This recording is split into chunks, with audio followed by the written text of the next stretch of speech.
All right, everybody, welcome back to another edition of the Leadership Blend with your host, Ricardo D. Rice. And we are at episode 13. I'm so excited that you guys are tuning in to get the information that I'm giving. I know that sometimes it's a lot, but the ideology is that by giving you this information that you'll make your organizations great or your ministries or your churches. So on last week, I went through a lot of stuff that's actually in my book, Calculated Conflict, and I talked really heavily about frustration and the channeling of that frustration.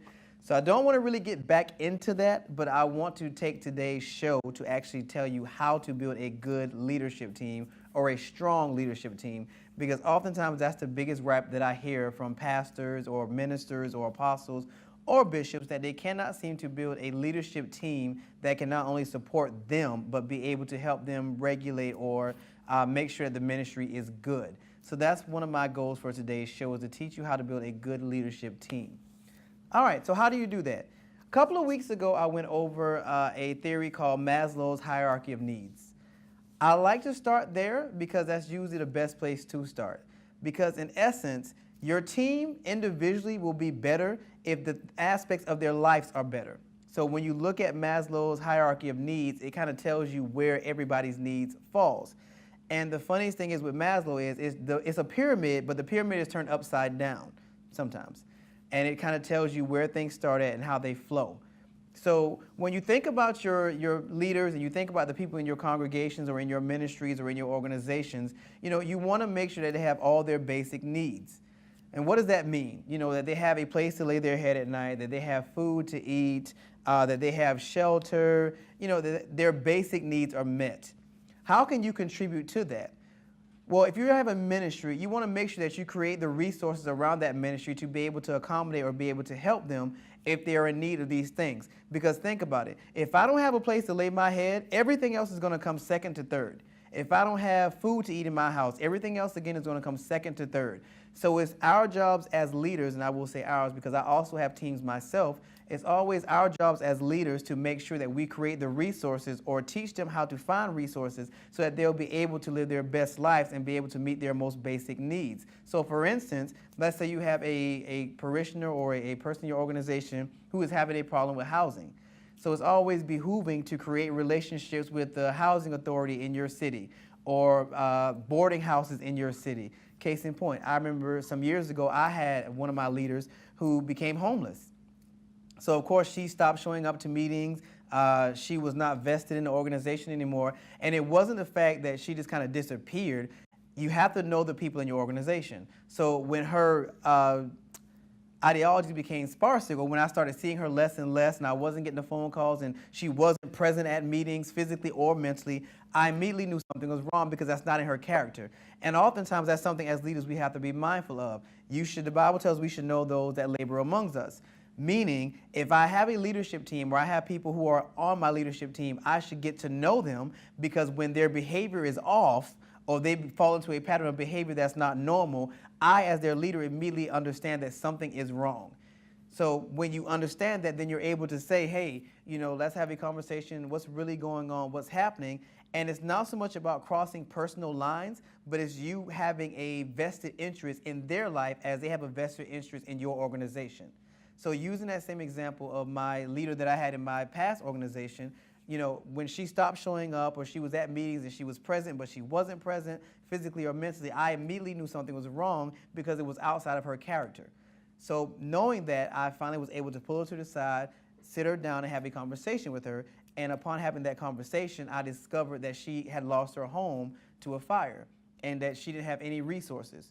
So immediately I was able to go to my Rolodex and find a housing authority office that we were able to, which I took her, was able to take her to the office. We sat down and we came up with a game plan by which to, get her housing and get her back on her feet. These are the kinds of things we have to be vested in as a leader as it pertains to your organizational members or your parishioners in your ministry. Because again, if their most basic needs are not met, then it will spiral into other kinds of behaviors, because at the end of the day, if I don't have a place to lay my head or if I don't have food in my house, I'm not going to be thinking about anything else, especially something that is not paying me, because most ministries do not have the money, so we depend on volunteers. So with volunteers, as we expect them to buy into our vision or buy into our organizations, it should be vice versa. So we should buy into, their personal lives. We should buy into their careers, the things they desire, their visions for their lives. The biggest mistake that most leaders make is that we feel like our vision should encompass everything as it pertains to the people who work within the vision. Meaning you feel like, or sometimes leaders feel like, oh, well, you should be here for this, especially pastors. I've heard this a lot, and I've had to really have conversations with pastors about it. Oh, you should be to church every day, and if your job is interfering with the church ministry, then you should quit, instead of having a conversation that says, well, hey, why don't you tell me what you're trying to do? Why don't you tell me the kind of career you're looking for? Why don't you tell me what you're trying to do in your own personal ministries? Because typically, if God has truly sent somebody into your ministry, the things that they desire to do will work within the vision that you have for your ministry or your organization. And oftentimes, it's about you sitting down and having the conversation to understand what it is they're trying to achieve, or like I like to say, what is your end game? Because with you working with me, it should get you faster or propel you to your end game, which at the end, everybody's happy because you're working in your part of the vineyard, and by you working in your part of the vineyard, you're enhancing the vision. And as the vision is enhanced, we're able to achieve the goal and reach our destinies together. So that's always the thing you want to keep in mind when you're working with your parishioners. Make sure that their most basic needs are met, and as a result, try to build relationships that will help you foster them getting what they need, when they need it, or if they should need it.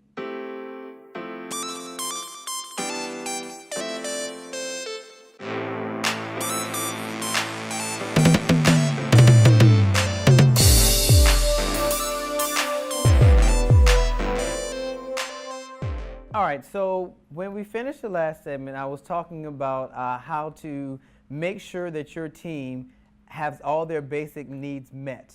Meaning they have a place to live, they have food in their homes, that they have all the necessities they need to be able to focus on the vision. That's the very key thing.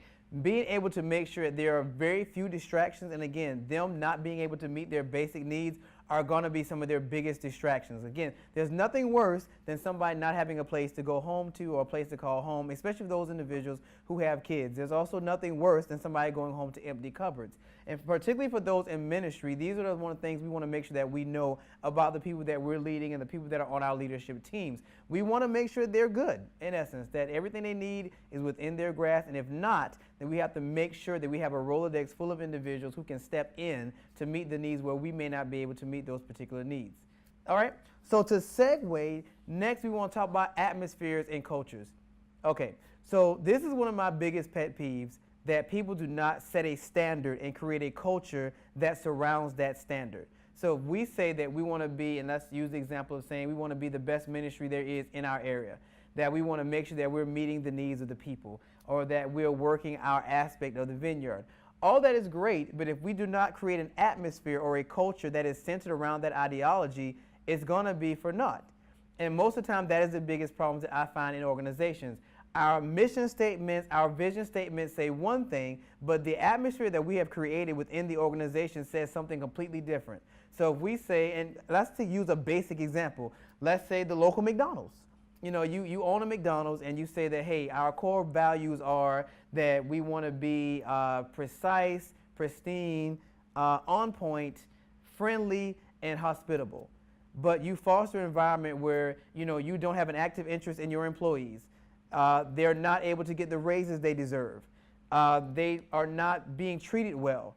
Then your core values do not line up with the culture that you've created within your organization. So you're going to create what I spoke about last week. You're going to create this frustration where your employees feel like they're not being heard, they're not being valued, and that frustration is going to find an outlet. And that outlet could be altercations where your employees are constantly getting into it amongst themselves, and not only amongst themselves, but with the customers. You find the snappy attitude when you go to the drive-through window because the drive-through employee feels like she's at work and has been working for the company for 6 or 7 months, and she hadn't had a raise in 6 or 7 months.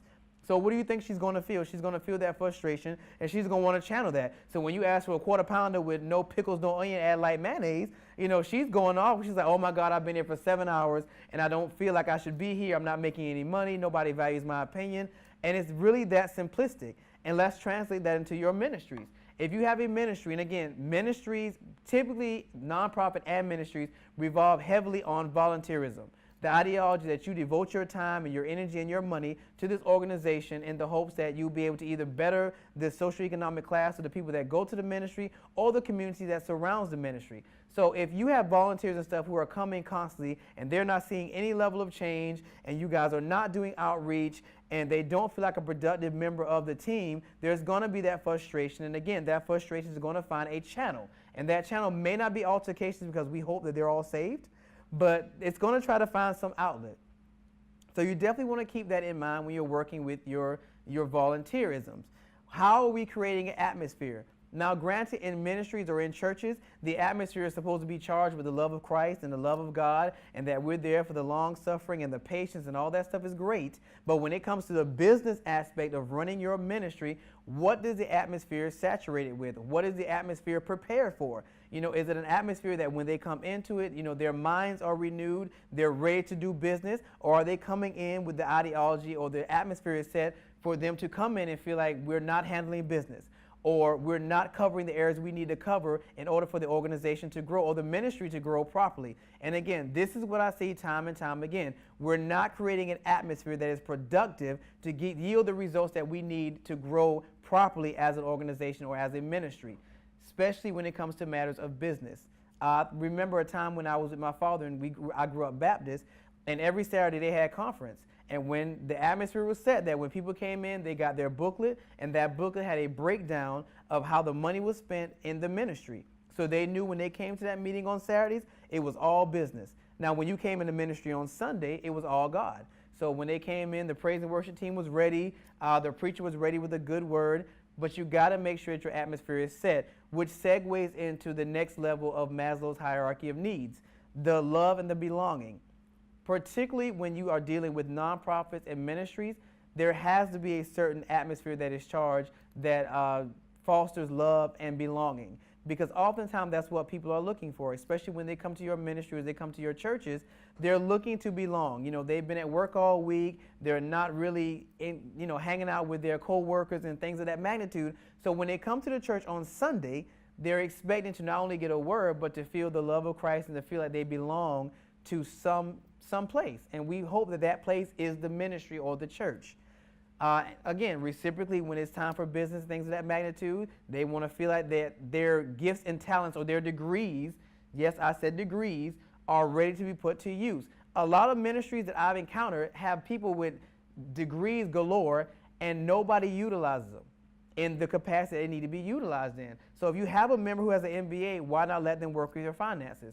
That's what they went to school for. And the things that most of them typically do on a day-to-day basis for employment, they are ready to translate that into your ministries. And oftentimes intimidation and fear keeps them gripped so that they cannot be their better self and they cannot help you better your ministry. So you definitely want to think about that. Degrees, there is a place for degrees in your ministry. You just have to understand how to utilize it properly and create the atmosphere that they will want to not only come in and work, but they'll want to bring in their level of expertise to make your ministry great.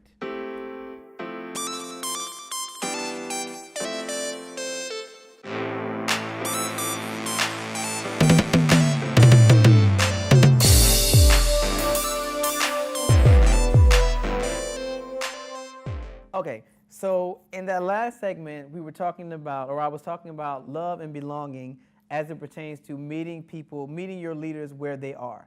And oftentimes, more than not, most times when people come into an organization, they're looking for something or they're looking to submit their gifts to the organization to make the organization greater. It's very rare that people come into an organization and they just want to sabotage it, despite what many people may think. All right, so that segues me into getting into, now I talk about them vaguely, but I definitely want to hit them now because they kind of tie into what I was talking about in the last segment. So we get into transformational versus transactional leadership. I know, the names kind of do, as I say all the time, the names kind of imply what they are, but I also want to have them tie into what I was just speaking about when it talks about creating atmospheres and creating cultures so that your employees or your organizational members can get the best out of your organization. So when I say transactional leadership, it kind of exactly what the names imply, that your leadership style is a transaction.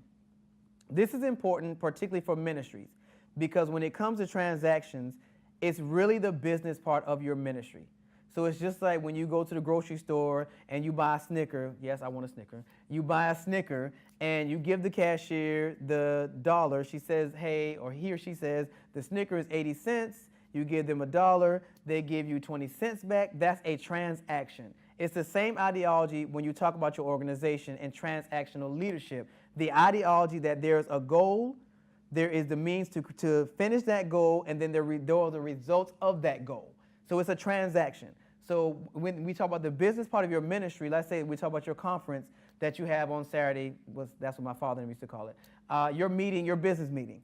And the goal is to go over with a fine-tooth comb the expenditures and the revenue for your organization. That's a transaction. You sit down, everything is already in a spreadsheet. You guys go over what you spent. You guys talk about how much money you brought in, whether it be from your programs and services, whether it be from your offering, or a combination of all two, and say, hey, this is the bottom line. This is what we've done. This was either the goal that we either met or we did not meet. That's a transactional leadership style. That there is an objective that must be met, there is a means by which to meet it, and there are the results of meeting that particular goal. That is transactional. When you get into the ministry aspect of it, then you get into transformational leadership, when you get into the minister and giving the word and the things that go along with the word that hopefully are transforming the lives of your parishioners. So there's transactional and there's transformational. And usually people use more of the transformational leadership style in nonprofits and churches, but you really need to utilize both, because again, the transactional aspect of it really goes to the business part of your ministry. And yes, there has to be a business part of your ministry. And I'll go even further to say, many of you, and I say this all the time, many of you probably have plans to have community centers, to have daycares, all that good stuff, and a lot of that stuff will come with grant writing, and that comes from you having your 501c3. If you have your 501c3, then that definitely will help you do the transactional part of your ministry, because there are certain things that you have to have in place to be able to get monies from grants and things of that magnitude. So that's another reason transactional leadership is important. If ministries can get that part down, then it will be easier when you try to do things that are outside of your realm, which again, I was talking about the grant writing, seeking sponsors, finding people who want to work with your ministries. If they see that you're actually good at the business aspect of your ministries, these things will not be hard to come by. So you definitely want to understand the difference, again, between transactional leadership and transformational leadership. All right? And again, this all ties into creating the atmosphere and creating the standards for your organization. That is another big part of it. Creating a standard. What does that mean?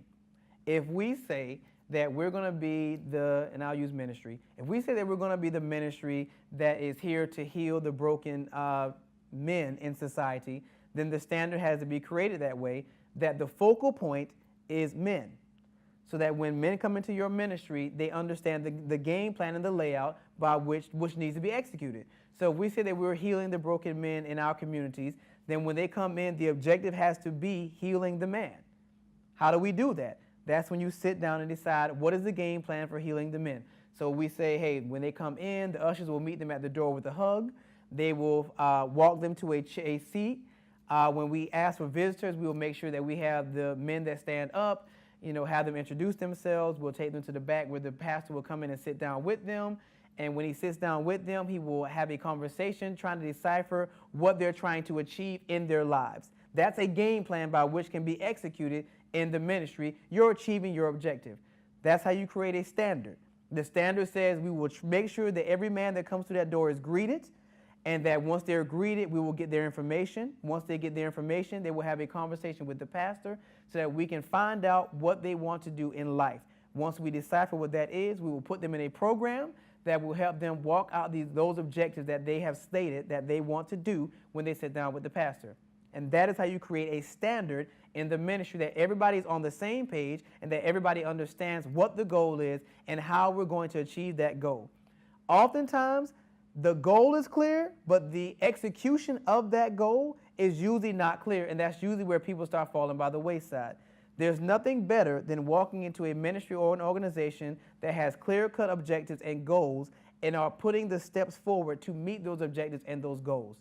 And it sounds like foreign language, but I can assure you, even if you have a church or a ministry, it is still an organization and still should be run as such. And every organization should have a mission statement and a vision statement with executable goals by which to meet both of those objectives. And if you do not, I would suggest today that you sit down after this broadcast, that you sit down with your leadership team and you guys get an understanding of not only what our mission statement says, but how are we expected to achieve the objectives in the mission statement. Because I can assure you, if you do not do that, your organization is going to be doomed for failure, because having a plan, or like the Bible says, works without faith is dead, faith without works is dead. And what does that mean? That means that unless we put together a plan to do the work, we're not going to be able to execute the vision, and having faith alone is not enough. You have to be able to understand the vision and be able to create the steps by which to execute the vision, or you're going to be doomed for failure.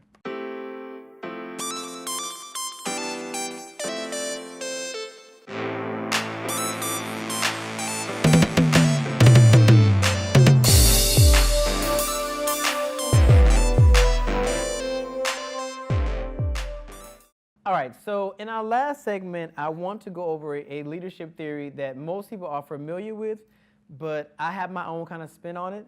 And that leadership theory is called servant leadership. Yes, I know, it's a very big one, especially in the nonprofit sector. And the ideology kind of like, once again, what the name implies, that leaders are to be servants first, and in essence, leaders kind of second. I get it. It's not exactly one of my favorite theories, because I feel like with servant leadership, people forget that leaders still have to better themselves and better their craft. So it's great that we focus primarily on growth and the well-being of our parishioners or the people that we lead. The problem becomes what happens to the leader as a result. If we spend all our time in the trenches and all our times on the floor with our parishioners, who's actually leading the team?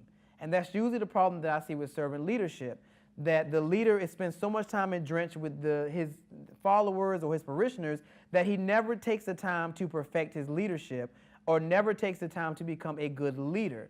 Now, I definitely am in favor of pastors and apostles and bishops being who they are, and I'm also in favor of them climbing the chain, because in climbing the chain, they get a better understanding of what it takes to be an evangelist, or what it takes to be a teacher, or what it takes to be an elder. So I'm definitely in favor of that. But at the same token, you have to be able to draw the line and say, okay, I understand how all of this works, but I've been elevated, so now I'm the leader, and as a leader, I have to be able to lead you guys, and that may not necessarily translate into me being, the friend that I've been when we were all in the trenches together, and oftentimes that's where the problem comes in. So it's twofold. And I always tell people go, well, I don't want to bring an outsider in my organization to lead these people because they're not going to respect them. That's not always true. Sometimes, given the situation, it's better to bring an outsider in to lead because they don't have all those emotional ties to the people that they're leading. Reciprocally, if you have an organization where the people are so close-knit and they would respect somebody who's promoted, whole different ballgame. But then it also falls down on the individual. Can you handle being a leader of people that you've been in the trenches with? Can you handle being able to lead the same people that understands a lot of things about you that an outsider, they may not have be privy to that information? These are the kind of questions that those who are in, and I'll go up a little higher, these are the kind of questions that if you're going to have an actual organization, and I mean, we're talking about ministry. So being an apostle and you have 6 and 7 churches, and you're trying to understand the dynamics of promoting your leaders. These are the kinds of questions that you have to ask people that are going to be promoted to the office of a pastor, to the office of an elder. Can they lead and remove themselves from the circle they're accustomed to being in? Or can they lead and still be the individual they need to be to get the parishioners to the next level? Servant leadership can kind of blur those lines. So, I'm not saying I don't like servant leadership. I'm just saying that the catch-22 to servant leadership is, I can be the servant, but can I be the servant and understand when to move out of servitude into leadership? Because if I can't, then I may need to look at another leadership style, and there are others that you can choose from. Again, transactional, transformational, situational. My personal favorite is situational, because it says that given any situation, I can adapt my leadership ability to get the best out of those that are following me and still maintain my leadership abilities and lead us to where we want to go, or like I like to say, lead us to the promised land, to make sure that we're getting, that everybody is the better version of themselves, including myself. So you definitely want to understand the dynamics of servant leadership and the characteristics that go with leadership. Now, when it comes to the characteristics that go with servant leadership, most of the time they're good attributes anyway. So you want to be able to listen, have the empathy, the awareness, the persuasion, the conceptualization, the foresight, the stewardship. All those are attributes or characteristics of servant leaders. And again, I'm not saying that servant leaders are bad. I'm just saying if you're going to use the servant leadership module or model, be mindful of learning when to distinguish when servitude is needed and when leadership is needed. Because most of the time people are giving one or the other when you can actually operate in both. When it comes to my personal organization, I try to make sure that the people that are in my organization understand that, hey, I understand your job, and probably can do your job as well, but at the same token and the capacity that I'm in currently, I have to make sure that I put forth my best leadership abilities to make sure that we're getting where we need to go, because if we don't, we're not going to be the best organization that we can be, and if we're not the best organization that we can be, people will find other places to spend their time, their money, and their talents. So definitely understand, if you're going to use a servant leadership module, that you understand when servitude is necessary and when leadership is vital.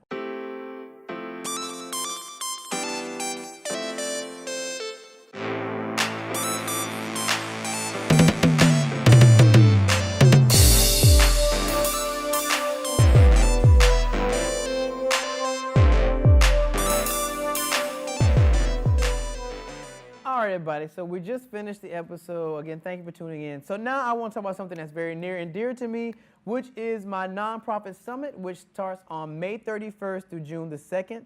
The actual summit itself takes place on June the 1st at Andretti Indoor Karting and Games in Marietta, Georgia. Now, of course, you don't have to live in Georgia to come down here. There's hotels, there's Ubers, there's Lyfts, so we would love to have you. Tickets are $25. I can assure you we're going to cover topics ranging from how to write a grant to fitness to Dr. Nikki Hill is going to talk about hair care. We have Gladys Aguay, who's going to talk about international leadership.